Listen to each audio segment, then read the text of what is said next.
इन दिनों छत्तीसगढ़ के पूरे बस्तर संभाग में औद्योगिक घरानों की बढ़ती गतिविधियों के बीच विरोध के स्वर तेज होते जा रहे हैं।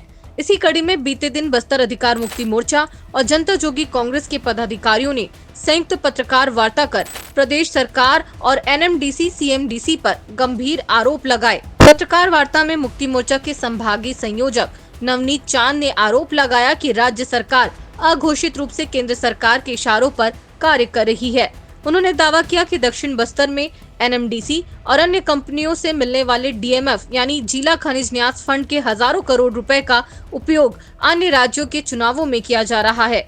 चांद ने ये भी कहा कि इस दावे का आधार यह है कि बीते 1 वर्ष से जिले की किसी भी पंचायत में कोई नया निर्माण कार्य स्वीकृत नहीं हुआ है। ऐसे में सवाल उठता है कि डीएमएफ फंड की राशि आखिर खर्च कहां की जा रही है। उन्होंने पूर्व मुख्यमंत्री भूपेश बघेल पर भी टिप्पणी करते हुए कहा कि पहले उन्हें कांग्रेस का एटीएम कहा जाता था, वहीं अब वर्तमान मुख्यमंत्री विष्णुदेव साय भाजपा के लिए क्रेडिट कार्ड से कम नहीं है। क्लियर कट है, हमारा जो राज्य सरकार है वो अघोषित रूप से केंद्र शासित सरकार है। केंद्र से एक व्यक्ति का हुक्म आता है और तमाम केंद्र के जो हुक्मगारों का आवाज़ पठाने के लिए पहले बिहार ले गए, अब हो सकता है बंगाल ले जा रहे हो। तो कांग्रेस में ये एटीएम का आरोप लगाते थे पूर्व मुख्यमंत्री भूपेश बघेल पर, तो विष्णुदेव साय भी जो है वो क्रेडिट कार्ड से कम नहीं है। तो मैं उन्हें क्रेडिट कार्ड के रूप में बोल सकता हूं कि छत्तीसगढ़ को उन्होंने क्रेडिट कार्ड स्कोर बना दिया है, जहां वो कार्ड लेकर जाते हैं और दूसरे राज्य में भारतीय जनता पार्टी के चुनाव के लिए छत्तीसगढ़ के संपदा से मिलने वाले क्षेत्रवासियों के अधिकार के पैसे को वहां चुनाव में लगा रहे हैं। पत्रकार वार्ता में दंतेवाड़ा जिले के भांसी क्षेत्र में प्रस्तावित डिपॉजिट नंबर 4 लौ अयस्क खनन परियोजना को लेकर भी गंभीर आपत्तियां जताई गई। पदाधिकारियों ने आरोप लगाया कि इस परियोजना के लिए आयोजित ग्राम सभा की प्रक्रिया संदिग्ध है। उनका कहना है कि सहमति प्रस्ताव में अधिकांश हस्ताक्षर कर्मचारियों के हैं, जबकि स्थानीय ग्रामीणों की भागीदारी नगण्य रही। यह पैसा एक्ट और वन अधिकार अधिनियम का खुला उल्लंघन है। उन्होंने बैलाडीला के डिपॉजिट 13 के मामले का हवाला देते हुए कहा कि वहां भी ग्राम सभा फर्जी पाई गई थी और भांसी में भी वही स्थिति दोहराई जा रही है।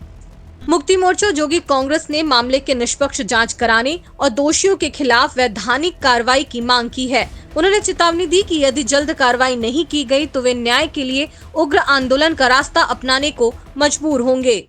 आज जो है जनता कांग्रेस छत्तीसगढ़ जे ने और बस्तर अधिकार मुक्ति मोर्चा ने महत्वपूर्ण मुद्दे को लेकर कलेक्टर से मुलाकात की है।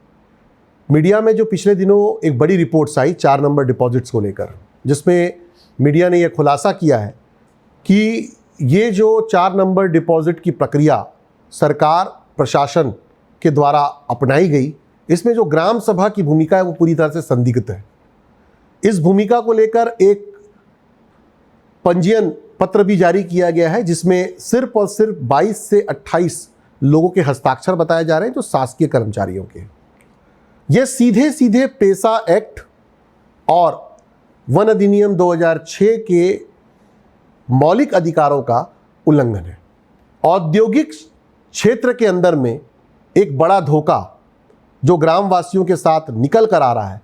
अच्छा, ये कोई प्राइवेट कंपनी होती तो बात समझ में आती है।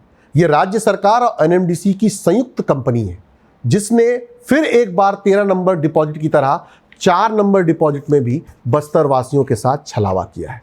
जो है इस लीज प्रक्रिया को रद्द किया जाए। और दूसरा, हमने जो कलेक्टर साहब से मांग की है, क्योंकि मामला संदेहास्पद हो चुका है, इसलिए जब तक जांच रिपोर्ट सार्वजनिक नहीं होता तब तक वहां पर उत्खनन या किसी भी प्रकार की गतिविधि पर तत्काल रोक लगाया जाए। यदि ऐसा नहीं होता है तो हम आने वाले समय पर गांव में जाकर लोगों को जागरूक कर सड़कों पर उतरेंगे, चाहे इसके लिए हमें सदन तक लड़ना पड़े और चाहे न्यायपालिका तक जाना पड़े, हम जाएंगे। परंतु जब तक न्याय नहीं मिलेगा तब तक हम ये लड़ाई लड़ते रहेंगे। वहीं डीएमएफ फंड के मनमाने बंदरबाट और मूलभूत सुविधाओं का अनदेखा करने मामले में सुकमा में बस्तरिया राज मोर्चा और छात्र संगठन ने जमकर विरोध प्रदर्शन किया। सुकमा जिला पंचायत उपाध्यक्ष महेश कुंजाम ने बताया कि सुकमा के अंदरूनी गांव में मूलभूत सुविधाओं का बुरा हाल है।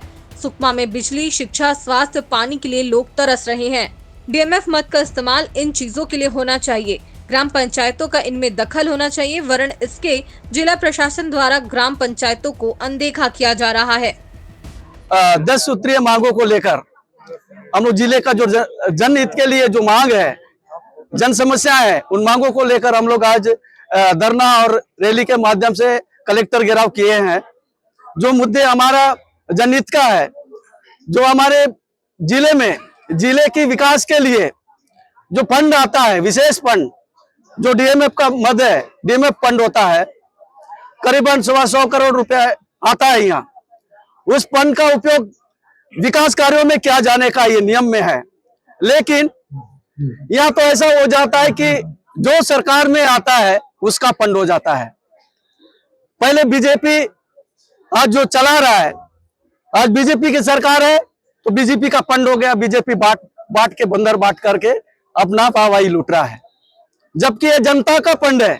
जनता की समस्या को समाधान करने के लिए ये जो फंड दिया गया है, जनता की जो मूलभूत समस्या है उनको समाधान करने के लिए, लेकिन बीजेपी अपने जो पार्टी को बनाने के लिए फंड बना दिया गया।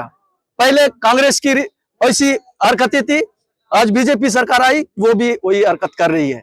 इसीलिए हमारा सीधा सीधा सवाल है प्रशासन से, अगर प्रशासन जिसकी सरकार उसके साथ अगर चलती है तो ये प्रशासन जो चलती है तो प्रशासन भी बीजेपी का कार्यकर्ता या कोई सत्ताधारी पार्टी का एक सदस्य होना चाहिए, क्योंकि उस फंड का उपयोग यहाँ के जो प्रमुख अधिकारी है, प्रशासन है, उनके नियंत्रण पे होता है, लेकिन जनहित के लिए नहीं होता है। जिसके जो चाहते हैं उसके लिए होता है, मंत्री के माध्यम से होता है। तो इसलिए ये मुद्दे को लेकर हम लोग आज यहाँ घेराव किए हैं। फिलहाल इस मामले में हजारों की तादाद में आए छात्रों ने अपना 10 सूत्री मांग प्रदर्शन को दिया और बताया कि इन मांगों का निराकरण जल्द नहीं होता तो आगे उग्र आंदोलन होगा। बस्तर से बप्पी राय की रिपोर्ट। देश दुनिया की रखी खबर हर रोज हर शाम कानो कान सुनते रहें द लेंस पॉडकास्ट। रहे अपडेट लेंस के साथ।